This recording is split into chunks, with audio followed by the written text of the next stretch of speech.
first response is that parents should not make it. Leave the judgment to the professional person, to the doctors.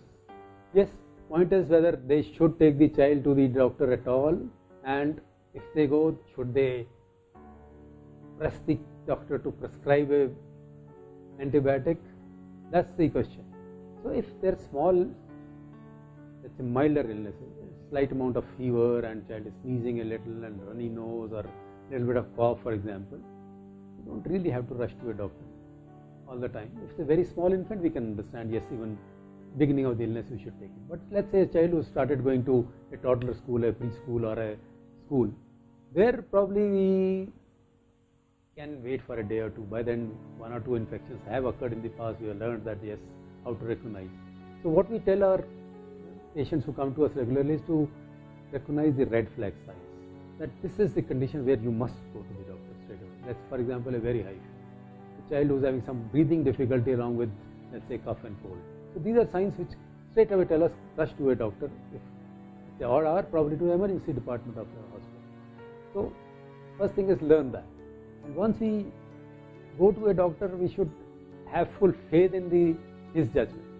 Many times we are the ones who pressurize them to prescribe antibiotics, and then doctor, knowing that it is not going to be very helpful, but he just gives in and okay, you take this. So antibiotics, when we take them, and if they were not required, of course we are exposing our child to side effects which can be there with any antibiotic, any medicine, for example. So we will be exposing them to this problem. Other is that when we give antibiotics and child probably didn't need them, chances are in a day or two we would stop it because child has got better, which he would have got better anyway without the antibiotic. So when we expose them to small doses, then our body's own mechanisms get a little disturbed. What happens is that there are natural bacteria in our, let's say, nose, in our throat, on our skin, all over. They are there to, they are either there neutrally, or some of them are there to help us.